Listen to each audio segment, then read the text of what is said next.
are already disabled yourself, it can be a struggle to live with somebody that also has struggles of their own.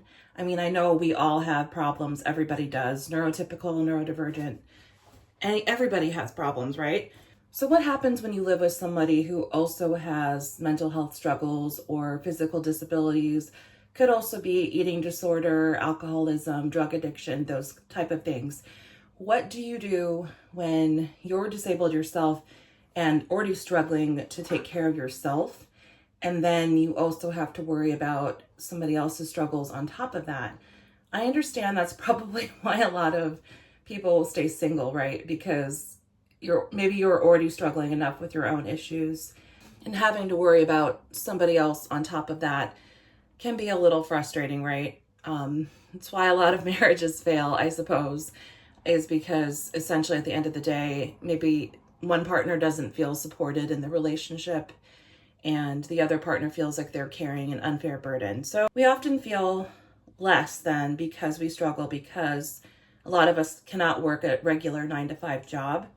And it does lead into this feeling of worthlessness. And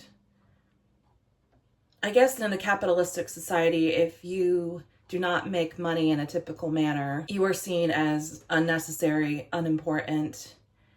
I mean, I'm even going back and talking about during World War II, the people that were seen as expendable and were killed in droves.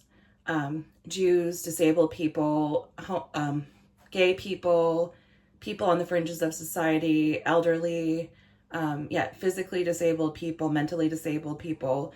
A lot of them were truly seen as expendable, and they were killed and seen as a problem to be gotten rid of. And I think that's important in our society, that those of us with disabilities speak up, we make ourselves known, we show our value, and that value is not always monetary. So for example, a lot of people might see that my husband is successful, that he has a teaching career, that he has it all together, he seems very together. But what you don't see is behind the scenes. The work of a partner, somebody that helps behind the scenes, is often there, especially in our gendered society where women take on a lot of the household duties and chores and roles, right? Men in general, it seems like even evolved men, even men that grew up with a father figure who did chores around the house, it seems like if something comes up or if they are busy that day and the slack needs to be picked up, it does seem like women have to do that. And a lot of us are already struggling to hold down a part-time job or a full-time job, and we have to be the support system behind the scenes on top of that, no matter what it seems like. And throw children into the mix. Of course, you're going to see a lot of disabled women in particular not able to keep up a 9-to-5. They're trying to keep up a household. They're trying to keep up the care and nurturing of children. They're trying to keep up self-care. I mean, just taking care of themselves is already a struggle. So I just think it's an important topic to talk about. We don't talk about that very much in our society, all the invisible work that women do, right? We don't talk about that. And it's really important that we acknowledge all of the invisible work that happens that we don't get paid for. I'm lucky in my marriage. I know my husband appreciates me for all the things I do. And I mean, it wasn't always easy, right? When he realized I was sick and disabled and I couldn't work a normal 9-to-5 job, we had a lot of fights about it. We had a lot of struggles, right? We did. It's hard for somebody that isn't chronically ill, or maybe they are disabled, but they're high functioning. It's hard for them to have the empathy to see things from our perspective, and how something they might consider easy takes us twice as long, if that makes sense. Like, it isn't that we don't care. It isn't that we don't want to help. It's just that we have to rest a lot in between doing things. We can't just do things from sun up to sundown with no break. And nobody really should have to do that, honestly. I admire the women out there who are working 9-to-5 jobs, who have kids, who come home and cook and clean and do all of those things with no help. I mean, I don't know how single women do it. I really don't know how you guys keep up with everything. I mean, kudos to you, but it's okay if you struggle. It's okay if things are hard. You can admit it. It's fine. We can talk about those issues. You do not have to be perfect on this channel at all. I appreciate vulnerability in YouTubers and Instagrammers, vloggers. I appreciate honesty and vulnerability above all when I'm looking for channels to subscribe to follow. So to me, it's important that I be authentic and talk about real issues with you all. So for example, today, real life example, my husband got his COVID booster today and he's not feeling very well. He has flu-like symptoms. I am also struggling because I am currently tapering off my Cymbalta, which if you have ever taken an SSRI and you've missed a dose, what happens is you get a vertigo-like feeling. You feel dizzy, you feel lightheaded, you feel nauseous, flu-like symptoms as well. So I feel when men and women are sick at the same time, I feel like women usually power through it. I don't know why that is, but I feel like, and I hate to say it, but yeah, women deal with being ill and having issues a little more quietly, a little more on the down low than men. I feel like they make a much bigger production about it than we do. And I'm not just talking about my husband, right?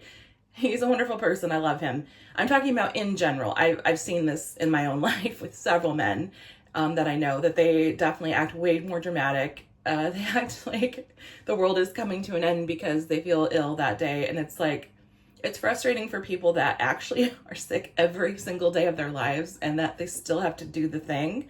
They still have to, do the dishes, make the food, vacuum, mop when they're feeling like they have the flu or when they're feeling low energy. So I just want you to know I see you. I know what you're going through, and it can be lonely and frustrating, and it feels like nobody appreciates the work you put in when you're feeling sick. I appreciate you. I see you. I know it's hard. We can definitely deep dive on this topic a little bit more about the dynamics of relationships and people with disabilities and how they handle their relationships, marriages, children, responsibilities. We can talk about all of that in more depth. I have a lot to say on that topic. I always have a lot to say. I have a lot of opinions. That's just who I am. And I guess that makes me perfect for YouTube, right? I have a lot of opinions and I have a hard time shutting up sometimes. So if you grow up in an abusive family, you are taught that you have to be seen and not heard. I'm over it.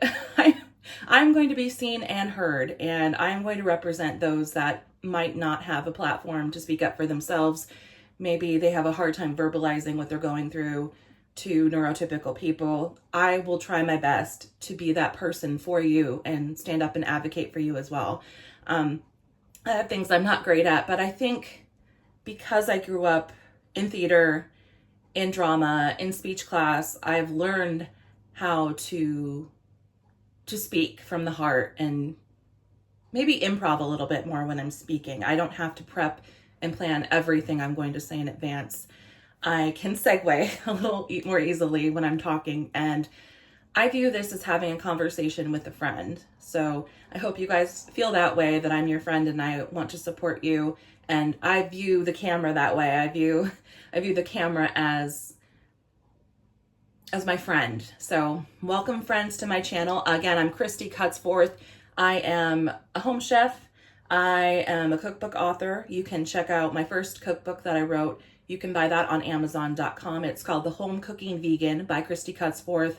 I self-published that one. I am working on a second cookbook, and I will be looking for a publisher for that one. So stay tuned for that. It's going to be a journey. I'm going to share my publishing journey. Hopefully I will get published. If I don't, I will self-publish again, and I will put my work out there, but I'm going to try to get this one published. So you will see a lot of these recipes that I'm working on and sharing in my upcoming cookbook. So if you would like to recipe test any of them for me and give me your feedback, that would be incredibly helpful. Again, I'm not expecting anyone to do that, but if you want to, feel free to share. I would like any feedback, and especially if there is a step that is confusing, or if I could explain it in a more concise and clear way that would really help me, because I aim to write these recipes for the beginner chef.